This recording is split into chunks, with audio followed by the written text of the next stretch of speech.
What do you think Ellen and Ty did? You look very interesting right now. Did they go cavort on the savannah too with the locals? You know, what locals? Not the ones that I saw in the distance. I don't think they were going to go and hang out. I have no idea, because it's speculation on my part, what would happen after the last shot of that. I really don't know, because it isn't. I don't answer because I don't want to or anything like that. I find as an actor, especially in something like this, not to think too far ahead and not to analyze it. Otherwise, it gets in my way.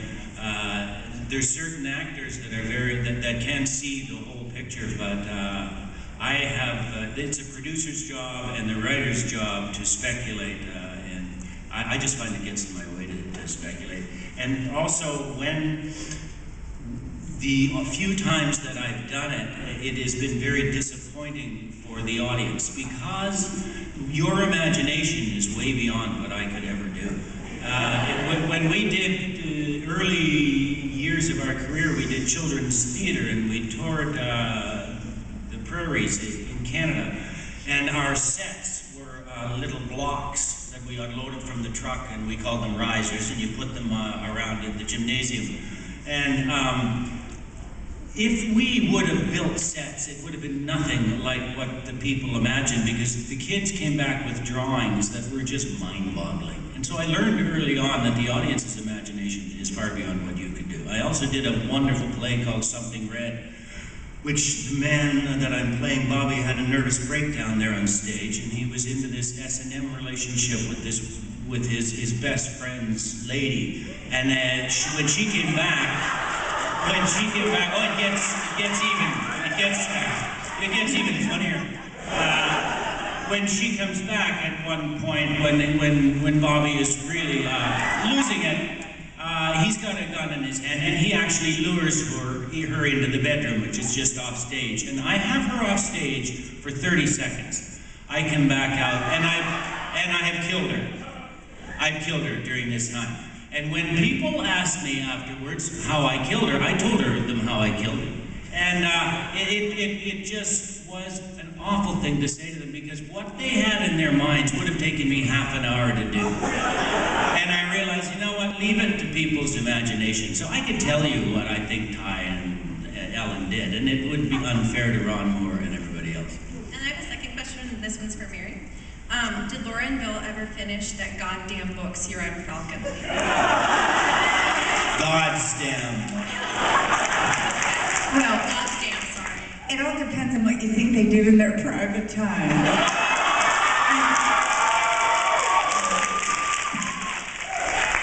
Now I'm going to tell me to stop, because I'm afraid to tell you something that will screw up the way you imagined it, because Michael's right.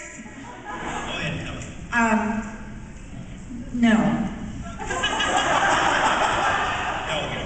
But we could call Eddie, because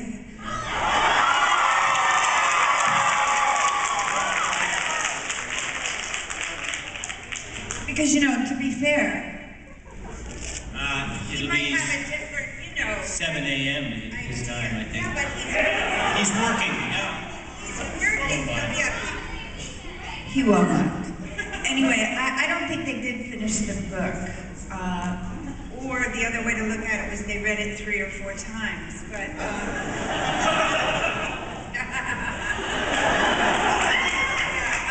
he was a slow reader, and so Laura kept falling asleep, and it took a while to get through it. Let's see if he's up. But anyway, we can keep going with questions while we call him. Actually, I have a sort of non-DSG question. I was just wondering how work's going on the new Love of Wayland piece. I'm sorry. On the new Love of Wayland piece, are you still working on Are You Somebody?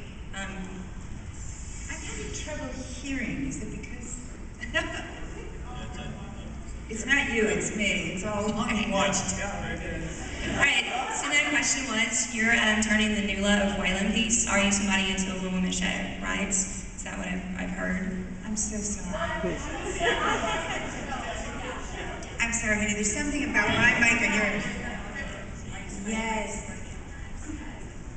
Oh, great question. Great question. She asked me if I was still working on a one-woman show written by an Irish writer named Nuala O'Foylan. And at the moment I'm not. Nuala unfortunately passed away a few years ago. And it's not clear just yet where that, where the ownership is and where it's going.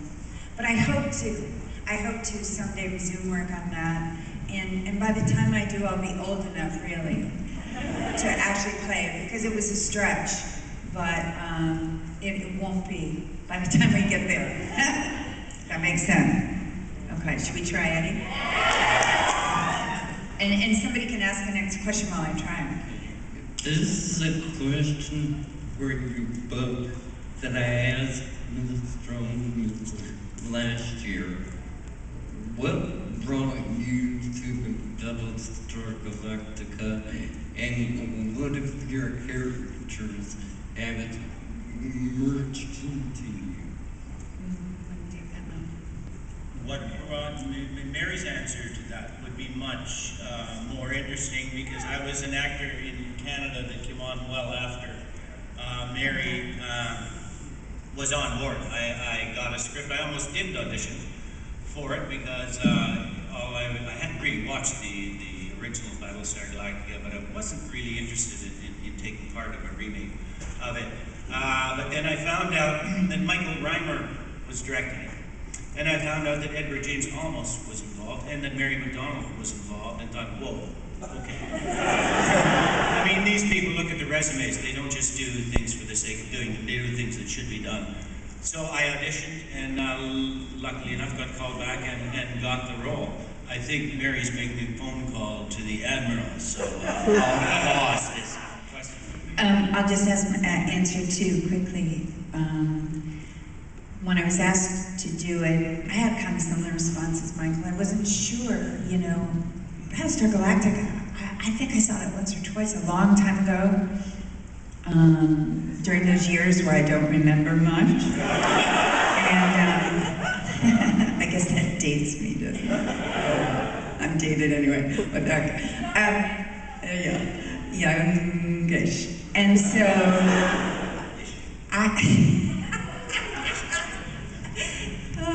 anyway, so I guess what got me, bottom line, was the script.